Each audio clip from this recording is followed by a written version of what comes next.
This poem is not for students. Truth and authenticity are a prerequisite for greatness, and your children must become great beings with authenticity, wisdom, and their uniqueness. Public schools are a new invention, and they are no longer moving towards real education. They have been made into a processing plant, an institution where everyone gets paid. The thing that derailed schools is us, from students on up. When students tolerate education that they know is fake, to be obedient, to be like others, to not to question, they only oil this machine. They are the fuel. For me, the symbol of fake education is the wall projector in the art class. The teacher will brainlessly repeat some nonsense about Baroque, and the students will just sit there memorizing, being forbidden everything else, under the threat of being held back or punished or being laughed at.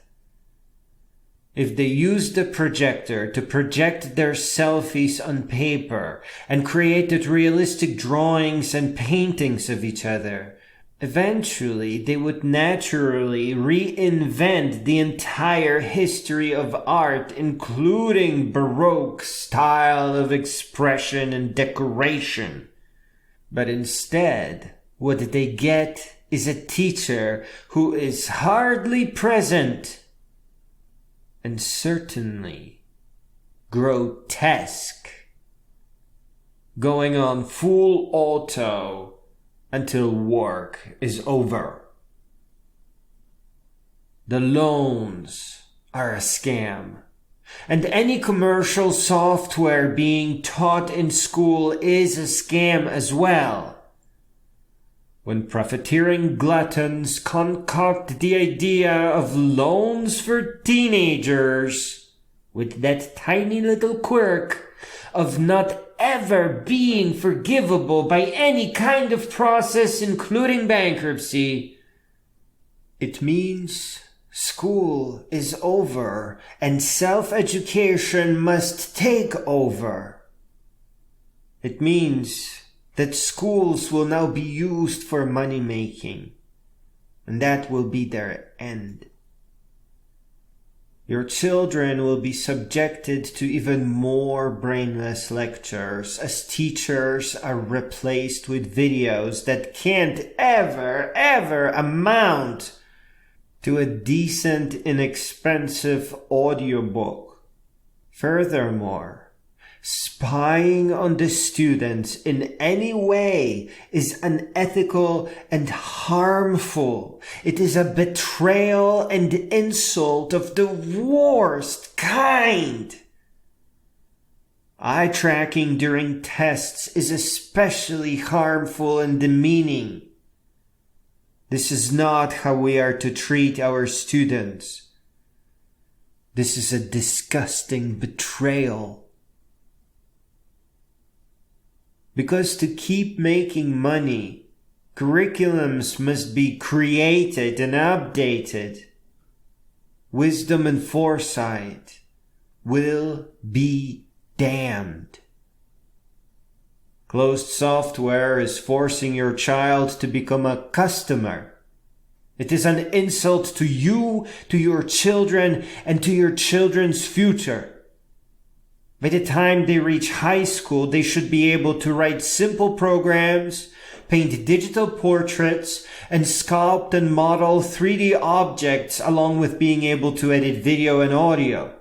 Linux-based operating systems, ECMAScript and Node.js, Krita and GIMP, Blender and Audacity are a must, because these technologies can set your child free from poverty, which is something that loans can't do. But this is not a letter about high school. This is about what high school will do to your child's mind. They will use drugs to self-medicate the stress of fake school away. In some cases, a doctor will prescribe similar drugs to keep them still and memorizing. Memorization is not an education. Remembering pi r squared is cute, but you need to be able to draw a circle on a computer screen out of pixels. John Krakauer wrote about how bad lack of real upbringing, lack of real education, and a complete misunderstanding of reality really gets. The carrot and stick of loans and fake education can probably go up to $1 million or more. The job will almost certainly not automatically match inflation and pay as little as possible. Unforgivable loans means that the money will be taken out of their paychecks for as long as they live. This is very bad for mental health and for self-esteem. You can't do this to them. But that is still not quite what I wanted to say. It is best said with quotes. But I want you to know that these are horrible quotes. They are burdensome and heavy quotes.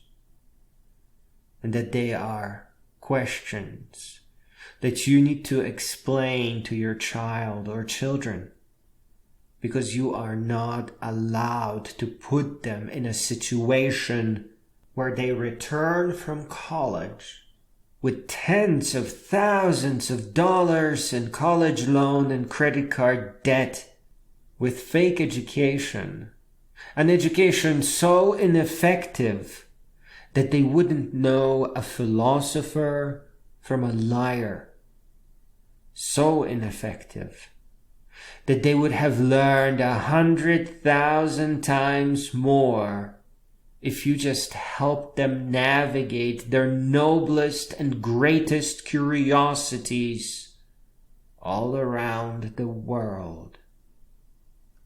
Henry Thoreau, American naturalist, essayist, poet, and philosopher.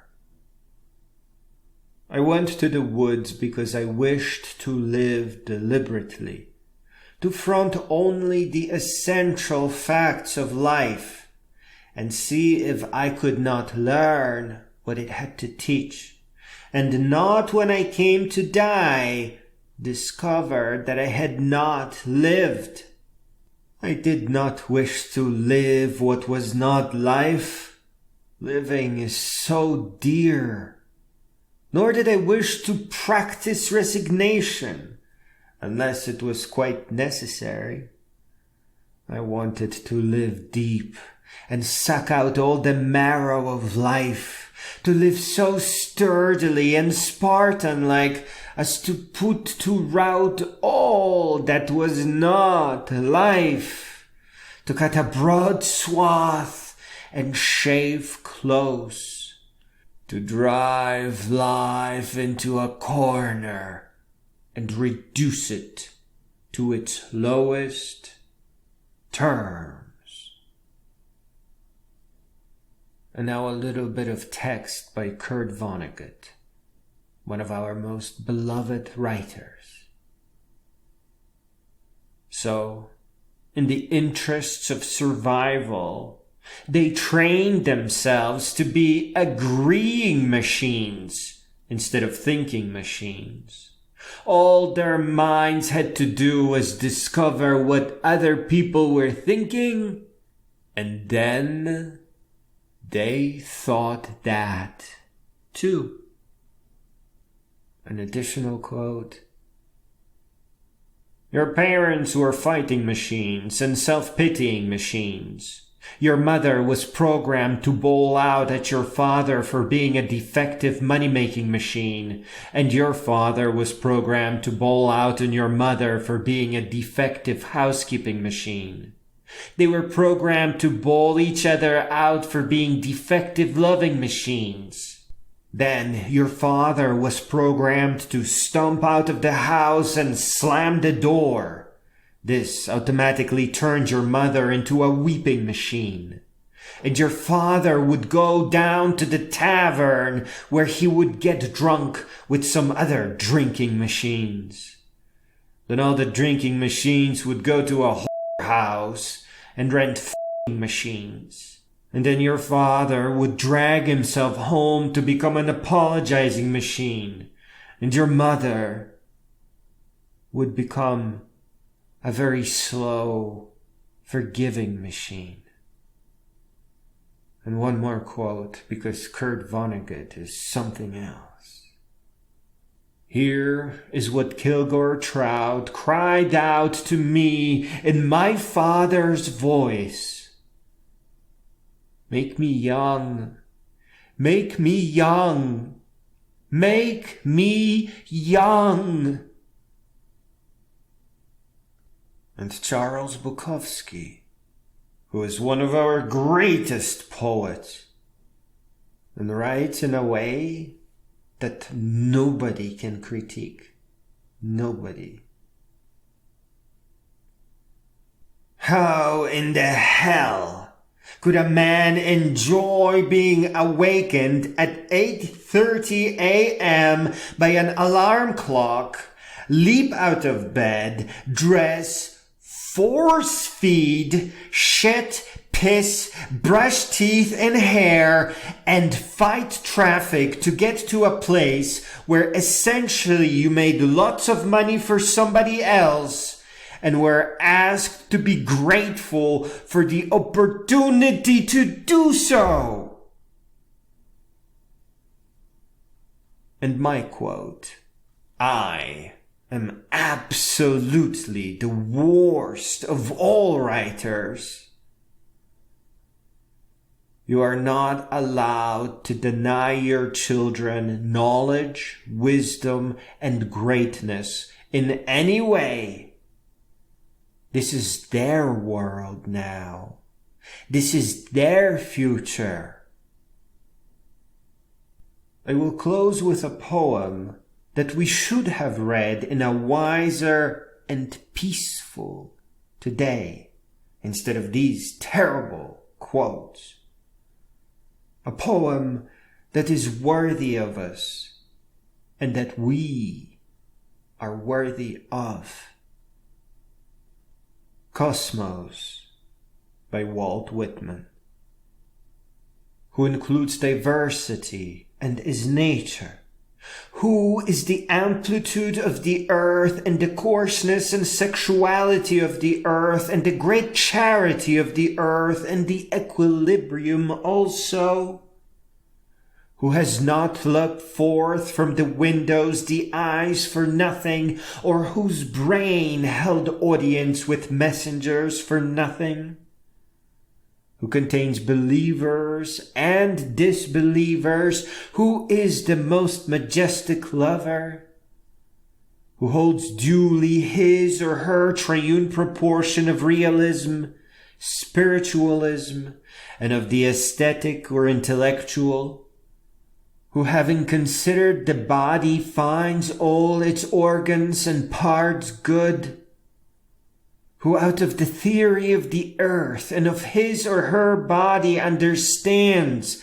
by subtle analogies all other theories, the theory of a city, a poem, and of the large politics of these states, who believes not only in our globe with its sun and moon, but in the other globes with their suns and moons,